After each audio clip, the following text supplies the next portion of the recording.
आम्ही हिंदू समाजात हीन गणले आहोत. इतकेच नव्हे तर हिंदूंच्या असमानतेच्या वर्तणुकीमुळे आम्ही सर्व हिंदुस्थान देशामध्ये सर्वांपेक्षा हीन गणले गेलो आहोत.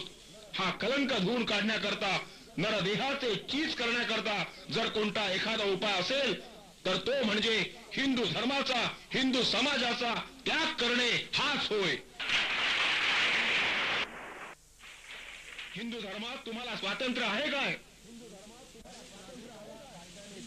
दरेक नागरिकाला कायद्याने जेवढे व्यवसाय स्वातंत्र्य आहे तेवढे स्वातंत्र्य तुम्हालाही आहे असे काही लोक तुम्हाला म्हणतील. परंतु या म्हणण्यात खरोखरी काही अर्थ आहे काय? ज्याला जन्मजात धंद्याशिवाय दुसरा कोणताही धंदा समाज करू देत नाही त्या माणसाला तुला व्यवसाय स्वातंत्र्य आहे असं सांगण्यात काय हसील आहे? ज्याला संपत्ती मिळवण्याचे कोणत्याही प्रकारचे द्वार खुले नाही त्याला तुझ्या संपत्तीला कोणीही हात लावू शकणार नाही, तुझी संपत्ती उपभोगण्यास तू स्वतंत्र आहेस असं सांगणं म्हणजे त्याची थट्टा करणं होय. अस्पृश्यांनी चांगला पोशाख घालून हिंडावे असा हक्क कायद्याने दिला आहे, पण हिंदू समाज तसे कपडे वापरू देत नाही. तर मग त्या हक्काचा उपयोग काय? ज्या हक्काला समाजाची आडकाठी आहे, हरकत आहे, तो हक्क कायद्यानं जरी दिला असला तरी त्याचा काही उपयोग नाही. अस्पृश्य लोकांना कायदेशीर स्वातंत्र्यापेक्षा सामाजिक स्वातंत्र्याची जास्त जरुरी आहे. सामाजिक स्वातंत्र्य जोपर्यंत तुम्हाला प्राप्त होत नाही तोपर्यंत कायद्याने कितीही स्वातंत्र्य दिले तरी त्याचा काहीही उपयोग होणार नाही. मनुष्य मात्राला जितकी शारीरिक स्वातंत्र्याची आवश्यकता आहे तितकीच मानसिक स्वातंत्र्याचीही आहे. ज्याचे मन स्वतंत्र नाही तो मोकळा असून गुलाम आहे. ज्याचे मन स्वतंत्र नाही तो जिवंत असून मेला आहे. मनाचे स्वातंत्र्य ही जिवंतपणाची साक्ष आहे. जोपर्यंत तुम्ही हिंदू धर्मात आहात तोपर्यंत तुम्हाला विचार स्वातंत्र्य प्राप्त होऊ शकत नाही. यावर कोणी असे म्हणतील की हिंदू धर्माने केवळ तुमचेच मानसिक स्वातंत्र्य हिरावून घेतले आहे असे नव्हे तर हिंदू धर्माला प्रमाण मानणाऱ्या सर्व जातींचे मानसिक स्वातंत्र्य हिरावून घेतले आहे. हिंदूमुळे सर्वच बौद्धिक गुलामगिरीत सापडले आहेत हे खरे, पण या बौद्धिक गुलामगिरीचे दुष्परिणाम सर्वच जातींना सारखे भोगावे लागत नाहीत. स्पृश्य वर्गाच्या ऐहिक सुखावर या बौद्धिक गुलामगिरीचा कोणत्याही प्रकारचा अनिष्ट परिणाम होऊ शकत नाही. हिंदू समाजाच्या व्यवहारात त्यांना वेदांनी आणि महाजनांनी उच्च पद दिलेले आहे. दुसऱ्यावर हुकूमत गाजवण्याकरता त्यांना अधिकार दिलेला आहे. सारा हिंदू धर्म वरिष्ठ वर्गाच्या हिंदूंनी वरिष्ठ वर्गाच्या संवर्धनाकरता रचलेला आहे. ज्याला ते धर्म म्हणतात त्या धर्मात तुम्हाला गुलामाची भूमिका दिलेली आहे. इतकेच नव्हे तर या गुलामगिरीतून तुमची सुटका होऊ नये अशा प्रकारची व्यवस्था त्या धर्मात केलेली आहे. म्हणून हिंदू धर्मातील या गुलामगिरीतून सुटका करून घ्यायची तुम्हाला जितकी जरुरी आहे तितकी उच्चवर्णीयांना नाही. तुम्हाला जर स्वातंत्र्य हवे असेल तर तुम्हाला धर्मांतरच केले पाहिजे.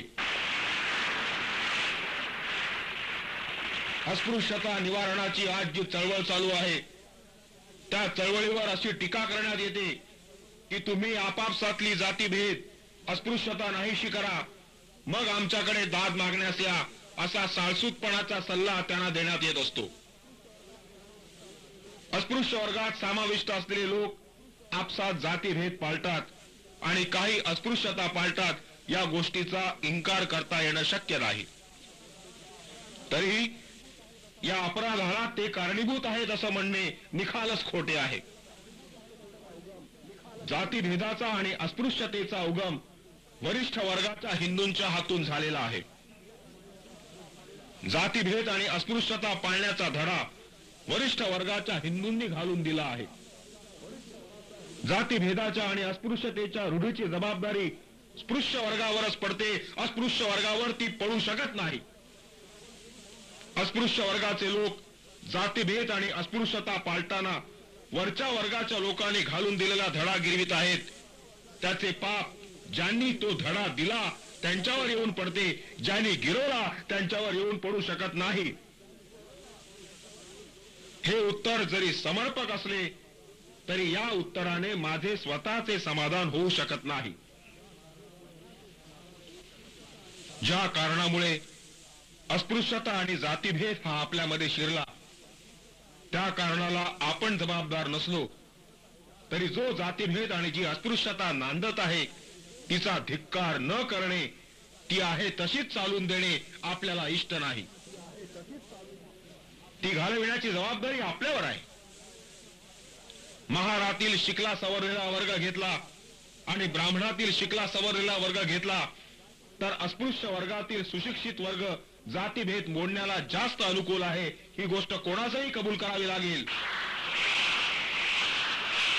आपण जातीभेद पाळतो, अस्पृश्यता पाळतो, याचे मुख्य कारण ज्या हिंदू धर्मात आपण आहोत तो धर्म तसे करावयास सांगतो म्हणून आपण जातीभेद पाळतो. अर्थात ज्या धर्मात माणसाची घाण माणसानं मानली पाहिजे अशी शिकवण देण्यात येते, त्या धर्मात आपण जोपर्यंत आहोत तोपर्यंत जातीभेद नाहीसा होणार नाही. आपल्या मनातील जातीभेद आणि अस्पृश्यता नाहीशी करायची असल्यास त्यांनी धर्मांतर करणे हा एकच रामबाण उपाय आहे. खरे म्हटले असता हिंदूंचा आणि तुमचा सामाजिक संबंध तरी काय आहे? जितके मुसलमान लोक हिंदूंपासून भिन्न आहेत तितकेच तुम्ही हिंदूंपासून भिन्न आहात. ख्रिस्ती समाज हिंदूंपासून जितका भिन्न आहे तितकेच तुम्हीही हिंदूंपासून भिन्न आहात. ख्रिस्ती आणि मुसलमान यांच्याशी जसा हिंदूंचा रोटीबेटी व्यवहार होत नाही तसा तुमच्याशीही होत नाही. तुमचा आणि हिंदूंचा समाज हे आता सुद्धा निरनिराळे दोन वेगवेगळे समाज आहेत. धर्मांतर केल्याने एका समाजाचे दोन तुकडे करण्यात आले असे कोणालाही म्हणता यावायचे नाही आणि कोणालाही तसे वाटावयाचे नाही. धर्मांतराचे महत्व तुम्हाला जरी पटले नसले तरी नामांतराचे महत्व तुम्हा सर्वांना पटले आहे. तुमच्यापैकी कोणालाही तुझी जात काय म्हणून विचारले तर ती चोखामेळा, हरिजन वगैरे सांगतो, पण महार असे सांगत नाही. नामांतर करण्याची जरुरी पडल्याशिवाय कोणीही नामांतर करणार नाही. अशा प्रकारे नामांतर करण्याचे कारण अगदी सोपे आहे. अपरिचित अशा माणसाला अस्पृश्य कोण आणि स्पृश्य कोण हे सांगता येत नाही आणि म्हणून जोपर्यंत जात कळत नाही तोपर्यंत स्पृश्य हिंदूंच्या मनात कोणत्याही प्रकारची दूषित भावना उत्पन्न होत नाही. प्रवासात अपरिचित स्पृश्य आणि अस्पृश्य बंधुभावाने वागत असलेले दिसतात. एकमेकांपासून विडीपान घेतात, परंतु त्याच माणसास ज्याच्याशी आपण व्यवहार करतो त्याची जात कळली आणि तो अस्पृश्य आहे असं समजलं की त्याच्या मनात तिरस्कार उत्पन्न होतो. त्याला तिडीक येते आणि आपल्याला फसविले म्हणून त्याला क्रोध येऊन प्रवासात जडलेल्या मैत्रीचे पर्यवसान शिवीगाळीत आणि मारामारीत होते. तुम्हाला ही जी जातीवाचक नावे प्राप्त झाली आहेत त्या नावांना इतकी दुर्गंधी लागलेली आहे की त्याचा उच्चार केला असता स्पृश्य लोकांना मळमळून येते. म्हणून तुम्ही स्वतःला महार न म्हणता चोखामेळा म्हणून लोकांची फसवणूक करण्याचा प्रयत्न करता, परंतु लोक फसत नाहीत याचाही तुम्हाला अनुभव आहे. कारण चोखामेळा म्हटले काय किंवा हरिजन म्हटले काय त्यांना जे समजावयाचे ते समजतात आणि तुम्ही मात्र स्वतःचीच बोळवण करून घेता. तुम्हाला नामांतराची आवश्यकता भासते हे तुमच्या वर्तणुकीनंच तुम्ही सिद्ध केलं आहे.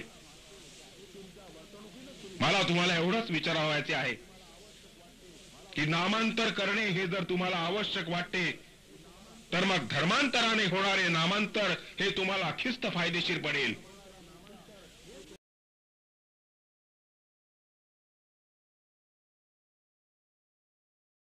तुमच्या तात्कालिक नामांतरापेक्षा हेच खरे नामांतर आहे. या नामांतराला दुर्गंधी नाही